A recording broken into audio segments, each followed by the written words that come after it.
Hello, sports fan. This is Stephen Hill for JustMyPicks.com, and I'm bringing you a very special breakdown of Sunday, one of the biggest games that I'm looking forward to.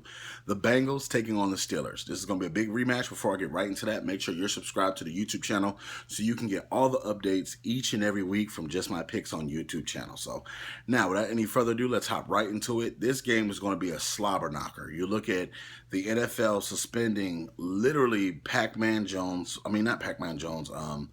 Vontaze Burfict, excuse me, for his actions and how he hit Antonio Brown last year in the playoff game. A crucial loss for the Cincinnati Bengals. But if you look at last week, it didn't affect them because last week they beat the hell out the Jets. So when you're coming into this game, you're the Pittsburgh Steelers, you're confident coming off a win against the Washington Redskins.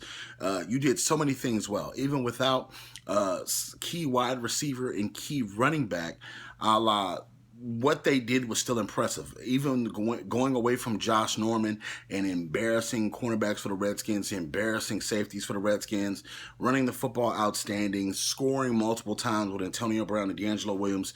Ben Roethlisberger is looking like a mid-season MVP in the first game. So it's going to be a critical matchup. The only thing with this, Andy Dalton, he's going to have to play a top-tier quarterback football game because you have to keep in mind, Ben Roethlisberger, no matter where he is, at home or on the road, he's still going to be a top 5 quarterback with the throws that he makes, the hits that he takes, and he continuously gets back up. He is the motivating factor for the Steelers. Mike Tomlin is going to dial up the pressure. You have to keep in mind, there's no Mohamed Sanu. There's no other real big threat weapon if you look at this Cincinnati Bengals, because A.J. Green is on a mission. The way he undressed Darrelle Revis last week, Revis Island looks like they are getting airline tickets by the week for people just to show up and to embarrass him. So I think that in this football game, it's going to be A.J. Green against a young Steelers defense. He's going to have to maneuver through a lot of heavy hitters, a lot of guys. A lot of those coverages are going to be set up just for A.J. Green. They're not really worried about nobody else on the Bengals.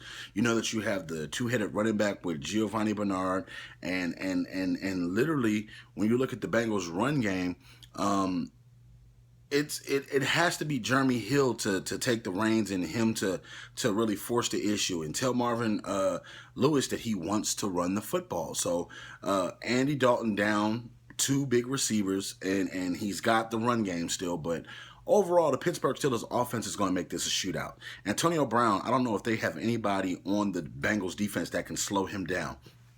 I don't think you're going to see him go across the middle as much. I think that a lot of those deep routes, Antonio Brown's going to get the one-on-one matchup with the safety help over the top, and I believe he could beat that each and every time because he's that fast. Punt return, kick return, he's going to be crucial in all those areas. He's going to give the Steelers good field position as far as when they're coming up on kickoffs and punts. So I think that if anything, you should punt away from him, kick away from Antonio Brown, because he can hurt you just like any other wide receiver or running back on the field. When he gets the ball in his hands and he has space, see ya. He's going to run right past you. He's going to hop over you, jump over you, do whatever he has to do to score that touchdown and do some type of cool dance or twerk or whatever is goofy. So I have the Pittsburgh Steelers winning this football game. I think it's going to be a high-scoring affair. I think that you will see a couple of big hits in this one. Big Ben will take a couple of licks because I think that even though the Pittsburgh Steelers are not saying they want payback for their hit on Antonio Brown, they possibly could have went to the Super Bowl. Don't forget, the Bengals knocked out Antonio Brown for that playoff game. The Steelers didn't have him in that loss. So I'm picking the Steelers to win this football game. I think that they're going to have a lot going on, and I think that their chemistry so far, I think that what they put together on the field is going to be something special. I'm picking the Steelers to win this football game. All you Steelers fans, all you Bengals fans, leave your comments in the comment section below. Don't forget to share this video with your family and friends on Facebook and other media outlets. We'll be back next week with week 3, where we're breaking down a lot of hottest games in the NFL. Thank you so very much, and we'll see you next week.